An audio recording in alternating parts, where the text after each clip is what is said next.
Hello दोस्तों, कैसे हैं आप सभी। आई होप सभी बहुत अच्छे होंगे और बहुत अच्छी आपकी प्रिपरेशन चल रही होगी। आज का वीडियो बहुत ही स्पेशल और बहुत ही ज़्यादा इंपॉर्टेंट वीडियो है उनके लिए जो एसएससी सीजीएल मेंस की तैयारी कर रहे हैं और जिनको मैथ्स के अंदर प्रॉब्लम हो रही है कि मार्क्स इंक्रीज नहीं हो पा रहे हैं और टाइम भी अब कम बचा हुआ है। तो किस तरीके से अब कम समय में आप अपना बेस्ट दे पाओ और बेस्ट इफेक्टिवली आप अपनी परफॉर्मेंस यहाँ पर आप ले पाओ। तो इस चीज को लेकर हम थोड़ा डीपली डिस्कस करेंगे। बहुत सारे ऐसे ऐसे पॉइंट्स होंगे जिनको बहुत कम लोग डिस्कस करते हैं और काफी कम लोगों को पता भी नहीं होता है कि ये चीजें भी हमारे साथ में हो रही है। तो उन सारी बातों को हम आज इस वीडियो के अंदर जानने की कोशिश करेंगे। ठीक है दोस्तों, एसएससी सीजीएल मेंस का जो ये एग्जाम है, ये अगर मैं आपको एक टर्म में बोलूं तो मैं बोलूंगा ये सारा का सारा प्रेशर मैनेजमेंट के ऊपर बेस्ड है कि जितना ज्यादा आप प्रेशर को मैनेज करोगे, अपना टाइम जितना अच्छे से आप मैनेज करोगे, उतनी ही परफॉर्मेंस आपकी इंक्रीज हो पाएगी। मैक्सिमम टाइम क्या होता है कि स्टूडेंट्स जो प्रिपेयर कर रहे होते हैं वो अपनी तैयारी को लेकर बहुत ज्यादा फोकस्ड होते हैं, बहुत अच्छे से वो लोग मॉक टेस्ट देने की कोशिश भी करते हैं, लेकिन एक डिजायर्ड स्कोर नहीं आ पाता है। कहीं ना कहीं एक नर्वसनेस क्रिएट हो जाती है, लैक ऑफ कॉन्फिडेंस आ जाता है और कई बार ऐसा भी होता है दोस्तों के साथ हम अपने स्कोर्स को शेयर करते हैं, किसी का ज्यादा आ जाता है तो हमें फील ऐसा होता है कि हम थोड़े लो हो गए हैं। तो इन सारी बातों का एक साइकोलॉजिकली बहुत ज्यादा इंपैक्ट पड़ता है आपकी प्रिपरेशन के अंदर, आपकी साइकोलॉजी के ऊपर। तो ये सारी बातें क्या करती है, आपको एक प्रेशर क्रिएट करके दे देती है और ये सारे प्रेशर को लेकर आप जब एग्जाम में बैठते हो, फिर वो जो एग्जाम का फील होता है वो आपके अंदर एक डर पैदा करता है और इस चक्कर में सारा का सारा क्योस क्रिएट हो जाता है माइंड में। हम जितना अपना बेस्ट दे सकते थे हम वो भी बेस्ट नहीं दे पाते हैं। तो इस फैक्टर को ही हम लोग इस वीडियो में डिस्कस करेंगे और इसके साथ में इससे जो रिलेटेड एस्पेक्ट्स निकल के आते हैं, छोटे छोटे जो डाउट्स हैं, हम उनको भी साथ साथ में क्लियर अप करेंगे। तो शुरुआत करते हैं आज की इस वीडियो की। काफी इंपॉर्टेंट वीडियो है, ठीक है। तो दोस्तों प्रैक्टिस तो सभी कर रहे हैं, बुक्स सभी सेम है, क्वेश्चन सभी सेम है, लगभग सभी के साथ सभी के वही ट्रिक्स सभी के पास में, फिर फर्क कहाँ आ जाता है। ठीक है, सभी लोग मॉक टेस्ट दे रहे हैं, कोई कम तो कोई ज्यादा, सभी दे रहे हैं। लेकिन मॉक टेस्ट देने, आप मॉक टेस्ट बहुत सीरियसली देते हैं, लेकिन बहुत सारे मैक्सिमम लोग जो होते हैं उसका जो एनालिसिस होता है वो प्रॉपर तरीके से नहीं कर पाते। और ये एनालिसिस इसलिए ज्यादा जरूरी है क्योंकि आपका जितना भी इंप्रूवमेंट बचा हुआ है या जितना भी आप इंप्रूव करना चाहते हो वो आप इफेक्टिवली नहीं कर पाते हो। तो इस वीडियो के अंदर हम इस चीज के ऊपर बहुत ज्यादा फोकस करेंगे, इंप्रूवमेंट, क्योंकि यही हमारा अल्टीमेट गोल होगा। और अगर आपको अपना थ्रेशोल्ड ब्रेक करना है, जैसे किसी का 130 आ रहा है, किसी का 100 आ रहा है, किसी का 160 आ रहा है, नो डाउट आप अपने इस स्कोर को और बेहतर बना सकते हो और वो बना सकते हो आप सिर्फ अपनी एनालिसिस को इंप्रूव करके और अपनी इंप्रूवमेंट से जितने भी आपके फैक्टर्स हैं उनके ऊपर फोकस करके। ठीक है, तो सबसे पहले हम लोग देख लेते हैं दोस्तों कि ये जितने भी फैक्टर्स होते हैं इनकी वजह से क्या होता है। इन्हीं की वजह से एक तो आपके पास में सिली मिस्टेक्स क्रिएट होती है, कैलकुलेशंस एरर क्रिएट होते हैं, आपकी जो स्ट्रेटेजी होती है वो आप इनइफेक्टिवली वहां पर लगा पाते हो और इसकी वजह से होता यह है कि हमारे पास में मार्क्स की कमी पड़ जाती है। और आपको पता है एक एक नंबर कितना ज्यादा इंपॉर्टेंट है, हम अपना बेस्ट भी नहीं दे पाते और कुछ कुछ नंबरों के वेरिएशंस की वजह से हम लोग आउट हो जाते हैं ना। तो जिन लोगों के नंबर कम है उनको बिल्कुल निराश होने की जरूरत नहीं है, अभी 500 नंबर का पेपर बाकी है, आप अपना बेस्ट देने पे फोकस कीजिए। और पेपर का मैंने आपको बताया, पेपर का जो लेवल होगा वो थोड़ा सा अप रहेगा। आप अगर बोलोगे कि किस टाइप का रहेगा सर, तो मैं ये बोलूंगा कि 13 सितंबर का 2018 का जो पेपर था, मुझे लगता है कि आपका पेपर उस तरीके का आएगा। एग्जैक्टली वैसा नहीं होगा, लेकिन वो जो लेवल था वो लेवल जरूर आपको यहाँ पर मेंटेन दिखेगा यहाँ पर, क्योंकि इस बार नॉर्मलाइजेशन नहीं है तो पेपर हलवा आने से रहा है ना। और ना ही उतनी ज्यादा कट ऑफ जाएगी जितनी अभी 2019 की आपको देखकर लग रहा होगा, क्योंकि नॉर्मलाइजेशन नहीं है। ठीक है ना, क्योंकि नॉर्मलाइजेशन में ऐसा होता है ना, किसी के 100 अगर 50 भी होते हैं तो वो नॉर्मलाइज में 170 होते हैं मैथ्स में, किसी के अगर इंग्लिश में 170 है तो उसके 205 हो जाते हैं। लेकिन इस बार ऐसा नहीं होने वाला है, तो आपकी कट ऑफ भी कम रहेगी, तो घबराने की बात नहीं है। आपको कोशिश करनी है, एक जो ऑन एन एवरेज एक डिसेंट स्कोर माना जाता है 330 का, आपको कोशिश करना है कि एटलीस्ट आप उसको अचीव करने की पास में पहुंचे। अगर यहां आ गए हैं तो आपको और आगे जाने की जरूरत है। तो ये सारी बातों का आपको दोस्तों इस अपनी प्रिपरेशन के अंदर ध्यान रखना है। चलो आगे बढ़ते हैं और अब हम लोग डिस्कस करते हैं एक एक फैक्टर को लेके, ठीक है। तो प्रेशर को मैनेज करने के लिए आपको अपना माइंडसेट प्रॉपर करना होगा और अपनी तैयारी को आपको ठीक करना होगा, ठीक है। सो आपको अपने एनालिसिस की अगर मैं यहां से बात करता हूं, क्योंकि जो भी खेल है सारा एनालिसिस से शुरू होता है। बहुत सारे लोग क्या होते हैं, बहुत जल्दबाजी में अपना एनालिसिस कर लेते हैं, क्वेश्चन देख लेते हैं, हाँ जो जो गलत हो गया है उसको देख लेते हैं और जो जो नहीं हो पाया उसको देख लेते हैं और बाकी वो मॉक टेस्ट को खत्म कर देते हैं, फिर अगले मॉक टेस्ट पे जाते हैं। ये बिल्कुल ही गलत स्ट्रेटेजी है। यहां से आप बिल्कुल भी अपने आप को इंप्रूव नहीं कर सकते हो, यहां से इंप्रूवमेंट की कोई गुंजाइश ही नहीं है आपके पास में। बस आपका स्कोर जितना है उतना ही रहेगा या 2-5 नंबर थोड़ा सा बढ़ जाएगा, लेकिन एक ड्रास्टिक इंक्रीज आपको यहां से बिल्कुल भी देखने को नहीं मिलेगा। वो कैसे होगा उसके लिए आपको काम करना पड़ेगा पोस्ट आपका एनालिसिस के ऊपर, ठीक है। इन सारी बातों को भी शुरुआत करते हैं यहां से। टारगेट के बारे में अगर मैं बात करूं, मैंने आपको बता दिया, मैंने कहा एटलीस्ट आपको 330 का टारगेट अचीव करने की कोशिश करना है, जिसमें इस बार ऐसा नहीं होने वाला है जैसा पिछली बार हुआ था कि इंग्लिश में लोगों के 190 वो नॉर्मलाइज स्कोर था, हर किसी के 190 ऐसे ही नहीं आ जाते हैं, ठीक है। इस बार पेपर का लेवल भी थोड़ा सा ठीक आएगा, क्योंकि जो पिछली कट ऑफ्स गई है काफी हाई गई है, तो इस बार कट ऑफ्स थोड़ी सी लो रहने वाली। प्री में भी आपको ये चीज देखने को मिली है और नॉर्मलाइजेशन नहीं है मेंस में, तो ऑब्वियसली कम ही रहेगी। तो मैं ये बोल सकता हूं कि आपको 170 चाहे मैथ्स का बोलो चाहे इंग्लिश का बोलो, आपको थोड़ा सा मेहनत कर कर लाना होगा। ये 340 का स्कोर इतनी आसानी से इस बार नहीं आने वाला है, ठीक है। आपको थोड़ी सी मेहनत करनी पड़ेगी इस बार। तो पुरानी जो कट ऑफ है उसके आधार पर आप बिल्कुल भी अपने आप को एनालाइज मत करना कि मुझे इतने नंबर लाने, मुझे उतने नंबर लाने। ये जस्ट आपके ऊपर एक प्रेशर ही क्रिएट करेगा और आपका कोई भी फायदा नहीं होने वाला है, ठीक है। तो अब जब आप एनालिसिस करोगे तो आपको एटलीस्ट 2 घंटे तो आपको मुझे लगता है कि देने ही चाहिए, depending upon the paper. Paper बहुत ज्यादा इजी है तो हो सकता है आपका 1 घंटा भी हो सकता है, लेकिन एक डिसेंट पेपर अगर मैं बात करूं जैसा कि एग्जाम में आता है, तो आपको 2 या मैक्सिमम 3 घंटे, इससे ज्यादा नहीं देने और 2 घंटे से कम नहीं देना है, ठीक है। क्योंकि जितना अच्छे से आप एनालाइज करोगे उतनी ज्यादा आपके इंप्रूवमेंट के चांसेस जो होंगे वो बढ़ जाएंगे, ठीक है। तो आइए बात करते हैं और शुरुआत करते हैं इन सारी चीजों की। सबसे पहले देखते हैं कि कई बार होता है हमारे पास में, हम जो क्वेश्चंस कर रहे होते हैं वो रॉन्ग हो जाते हैं हमसे। तो वो रॉन्ग हो जाते हैं तो उसका सिंपल सा फंडा है कि आपको अपने आप को पनिशमेंट देनी है। मैंने कई बार आपको पहले भी बताया है, पनिशमेंट के तौर पर क्या करना है, आपको उस टॉपिक से 10-20 क्वेश्चंस कर लेने हैं और ये आपको सर्टेन कर लेना है कि नेक्स्ट टाइम मुझे बिल्कुल भी ये क्वेश्चन गलत नहीं होना चाहिए, किसी भी हाल में कोई नया हो जाएगा चलेगा, ये नहीं होना चाहिए। पहला डाउट ये रहता है, नॉर्मल है, आगे बढ़ते हैं। फिर कई बार क्या होता है ना कि कोई क्वेश्चन होता है जो 75 सेकंड लग जाते हैं हमको करने में, बट एक्चुअल में अगर देखा जाए तो उसको 45 सेकंड के अंदर भी किया जा सकता है। तो उसको क्या करना है, सबसे पहले तो आपको चेक करना है इसका टाइमिंग, कि क्या ये क्वेश्चन 75 सेकंड में हो रहा है, इसको कम से कम कितने टाइम में रिड्यूस किया जा सकता है। अगर 45 है तो ठीक है, वरना अपने फ्रेंड से भी पूछ लीजिए कि भाई तेरा कितनी देर में हुआ, वो बोलेगा मेरा 30 सेकंड में हुआ, तो उससे वो स्ट्रेटेजी या वो अप्रोच जानिए जिससे उसने इसको 30 सेकंड में कर लिया। और उस अप्रोच के जानने के बाद में उसके ऊपर आपको वापस से क्या करनी है, अपनी प्रैक्टिस करनी है, ताकि आप उस टाइम को रिड्यूस कर पाओ, है ना। जब भी आपके सामने प्रैक्टिस के बुक के अंदर जो क्वेश्चंस आते हैं, आपको इसी तरीके से अप्रोच करने हैं कि ये क्वेश्चन अगर मेरे पास में एग्जाम में आता है तो मैं मिनिमम से मिनिमम टाइम में इसको किस अप्रोच के साथ में अटेम्प्ट कर पाऊंगा। ये डिसीजन लेना बहुत ज्यादा इंपॉर्टेंट है आपके लिए, ये सारा के सारा खेल है डिसीजन मेकिंग का, ठीक है।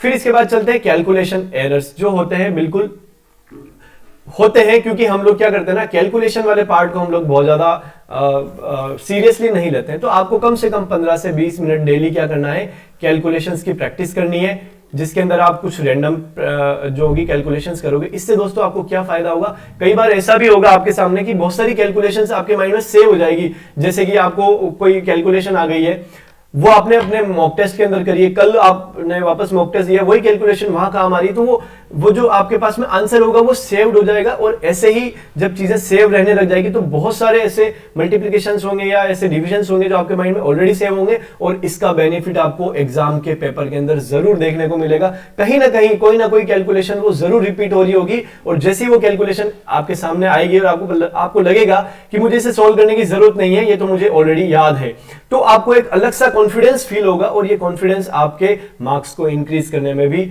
हेल्प करेगा, है ना। तो ये कॉन्फिडेंस को भी बूस्ट करेगा आपका, तो इसको बिल्कुल हल्के में ना लें। डेली 15 से 20 मिनट अभी से डेली आप रैंडम कैलकुलेशंस करें, अपने माइंड में बैठे हो खाली, तब भी कुछ ना कुछ कैलकुलेशंस करते रहो, ठीक है। ये अक्सर लोगों के साथ में होता है कि सिली मिस्टेक्स बहुत ज्यादा हो जाती है, इनको कैसे रिड्यूस करें। तो सबसे पहली बात है, सिली मिस्टेक्स होती क्यों है। सिली का नाम ही यही है कि भैया आपको वो चीज आती है बट आपसे गलत हो गई, है ना, अनजाने में ही सही है, कैसे भी हो गई वो गलत हो गई। तो उसको ठीक करने का दोस्तों आपके पास में बहुत ही एक सॉलिड मैंने बना रखा है कि आपका जो कंसंट्रेशन होता है, आपका जो फोकस होता है, वो कहीं ना कहीं आपका क्या करता है, लेग कर जाता है या वो रिड्यूस हो जाता है, जिसकी वजह से क्या ध्यान भटकेगा तो फिर दुर्घटना तो होगी।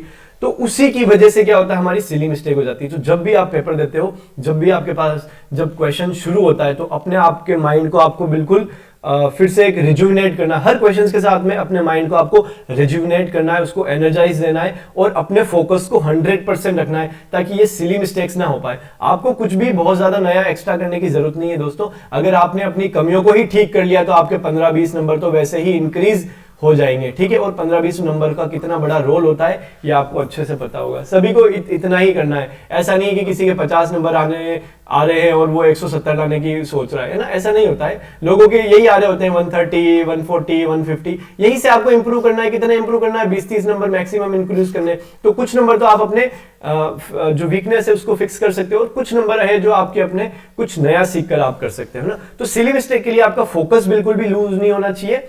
यहां पर आपको अलग से प्रैक्टिस करने की जरूरत नहीं है, बस एक प्रॉपर माइंडसेट की जरूरत है जब भी आप अपना मॉक टेस्ट देते हो। ये काम, ये जितनी भी चीजें हैं, जब तक आप मॉक टेस्ट के अंदर आप यूज नहीं करोगे, आप एग्जाम में भी इनको नहीं कर पाओगे। जितनी मेहनत आप मॉक टेस्ट के अंदर दिखाओगे, उसके सारे रिजल्ट्स आपको मेन एग्जाम में जरूर देखने को मिलेंगे, ठीक है दोस्तों। इन चीजों का आपको पूरी तरीके से ध्यान रखना है। अब कई बार ऐसा भी होता है कि मॉक टेस्ट में क्वेश्चन नहीं होता है, लेकिन जब बाद में सोल्व करते हैं तो हो जाता है। ये भी बड़ा डाउट रहता है, तो इसको कैसे डील करें? इसका सिंपल सा फंडा है दोस्तों, वो एग्जाम में इसलिए नहीं हो पा रहा है क्योंकि वो आपको आता तो है, लेकिन आपकी प्रैक्टिस वहां पर लैग कर रही। तो यहां पर सीधा सा इसका आंसर होगा कि उस क्वेश्चन को आप अलग से पकड़िए कि ये आपका वीक एरिया है, इसके ऊपर स्पेशल फोकस कीजिए, ज्यादा से ज्यादा क्वेश्चन प्रैक्टिस कीजिए, ताकि वो जब आपके सामने आए एग्जाम में तो उसका रोड मैप बन जाए। मैंने आपको कई बार बोला है कि क्वेश्चन आते ही आपके सामने रोड मैप बनना जरूरी है कि ये इस अप्रोच से और ये इस तरीके से होता है। वो नहीं बन रहा है तो आपके लिए प्रॉब्लम एग्जाम में भी क्रिएट होगी। इस चीज को भी आपको लेकर चलना है, ठीक है।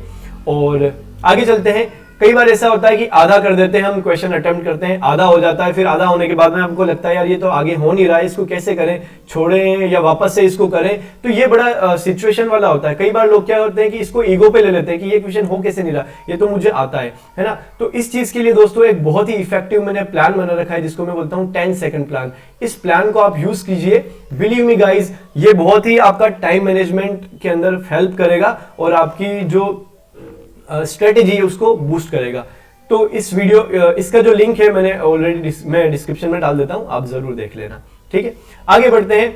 फर्स्ट अटेम्प्ट में क्वेश्चन गलत हो जाता है तो फिर क्या करें? अगर पहला जैसे आपने कोई क्वेश्चन लिया, आपने किया और वो गलत हो गया, तो हम क्या करते हैं, यार ये तो इजी, इसको दोबारा से कर लेते हैं। तो होगा आपका नुकसान यहां पर, क्योंकि आप दोबारा भी करोगे तो आप उसी फ्लो में करोगे, उसी माइंडसेट के साथ करोगे। तो जब भी ऐसा आपके साथ में एग्जाम में होता है, बिल्कुल उस क्वेश्चन को उस टाइम पे अगर एक बार में गलत हो जाता है, उसको बुक मार्क कर दीजिए, छोड़ दीजिए, ताकि आप जब लास्ट में या जब भी आपको बीच में टाइम मिले, दूसरे गो में जाना, तीसरे गो में जाना, या फिर लास्ट में आपको टाइम मिले, तब उसको करना। तब आपका वापस से माइंड थोड़ा फ्रेश होगा।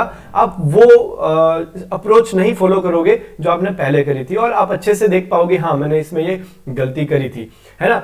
ऑन स्पॉट उसको दोबारा से सेकंड अटेम्प्ट मत देना, आपके लिए क्योस ही क्रिएट होने वाला है यहां से, ठीक है। चलो इसके बाद आगे बढ़ते हैं दोस्तों। कई बार ऐसा एग्जाम में होता है कि न्यू टाइप के क्वेश्चंस आ जाते हैं। तो अगर मॉक टेस्ट में ऐसे क्वेश्चंस आते हैं, बिल्कुल उनको आप देखते ही छोड़ दीजिए और टाइम टाइम को बचाइए, ताकि लास्ट में आप उसको कर पाओ, अपने बेसिक्स लगा पाओ, कोई जुगाड़ लगा पाओ, कोई ट्रिक आती है तो वो लगा पाओ, ठीक है। और जब आपका एग्जाम मॉक टेस्ट खत्म हो जाता है, एनालिसिस कर रहे होते हो, तब वो जो नया टाइप का क्वेश्चन है, हो सकता है वो आपके एग्जाम में भी आ जाए, तो उसको एक अपनी कॉपी बनाइए, उसको अलग से लिख लीजिए और कीप रिवाइजिंग। जब भी आप मॉक टेस्ट देते हो, उससे मैं अभी रिवीजन वाली स्ट्रेटेजी में इस चीज को डिस्कस करने वाला हूं। तो इन सारी बातों का आपको ध्यान रखना है। चलो इसके बाद में आगे चलते हैं दोस्तों। मैं इन चीजों को थोड़ा सा इरेज कर लेता हूं यहां से, और अब बात करूंगा दोस्तों, जब भी आप अपना मॉक टेस्ट देते हो, आपकी कोशिश ये होनी चाहिए मैथ्स के अंदर की 110 या 115 मिनट में आप उसको फिनिश करने के लिए कोशिश कीजिए। इतना ही टाइम सेट कीजिए, ऐसा नहीं मैंने हमें आपको बोला है कि मार्क्स ओरिएंटेड नहीं मत रहिए आप, बिल्कुल अपनी आप इंप्रूवमेंट ओरिएंटेड रहिए, है ना। तो उसके अंदर ये भी चीज आती है कि 110 मिनट से 115 मिनट का टाइम लेना है और आपको मॉक टेस्ट इसी टाइम के अंदर देना है। आपको तो बस अपना पर्सनल बेस्ट देने के ऊपर फोकस रखना है, आपको बिल्कुल मार्क्स के पीछे नहीं भागना है ना। और टारगेट भी बहुत बड़े बड़े सेट नहीं करने, वरना एक ऑलरेडी हमारे ऊपर प्रेशर क्रिएट हो जाता है, उसकी वजह से हमको काफी सारी प्रॉब्लम हो जाती है ना। ज्यादा से ज्यादा टाइम स्पेंड कीजिए अपने एनालिसिस के ऊपर, ठीक है। अब इन चीजों के अलावा आपको क्या और करना चाहिए। जब भी आप मॉक टेस्ट देते हो, मैं क्या किया करता था, जब भी मैं अपना मॉक टेस्ट देता था, आज कोई मैंने मॉक टेस्ट दिया, उसका रिवीजन कर लिया और एनालिसिस कर लिया उसका, और मैं क्या करता था, अब जब मैं कल नया मॉक टेस्ट दूंगा,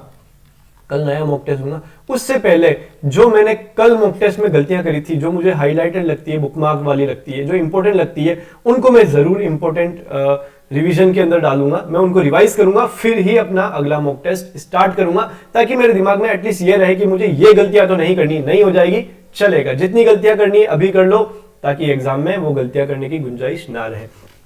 इसके अलावा क्या करना है, जब भी आपके 5 या 7, मतलब मैं बोलता हूं 5-7 मॉक टेस्ट लग जाते हैं, फिर उनके जो बुकमार्क क्वेश्चन है उनको वीकली आपको रिवाइज करते रहना है। एक वीक में आप जितने भी मॉक टेस्ट देते हैं उनका रिवीजन आपका कंटिन्यू चलना चाहिए। ये रिवीजन जब लेग होता है ना, तो इंप्रूवमेंट की गुंजाइश से कम पड़ती जाती है, ठीक है। तो ये सब आपको करना है, पेपर आपका अच्छा आने वाला है। अब बात कर लेते हैं थोड़ा कि एक तो आपका अर्थमेटिक होता है, एक आपका एडवांस सेक्शन होता है। तो कोशिश करना एग्जाम के अंदर कि ये जो एडवांस वाला सेक्शन है ना, इसमें जब लेंथी या बड़ा क्वेश्चन आपको कभी दिखता है तो आपको उसको स्किप करना है। वो मैंने आर्ट ऑफ स्किपिंग के अंदर भी बता रखा है। डीआई दिखती है तो उसको स्किप करनी, क्योंकि आजकल के दौर में ये थोड़ी सी अच्छे लेवल की आती है। जितने ज्यादा आप स्किप के ऊपर अपने आप को मास्टर करोगे, उतना ही ज्यादा आपके लिए आपकी स्ट्रेटेजी होगी वो इफेक्टिव बनती जाएगी।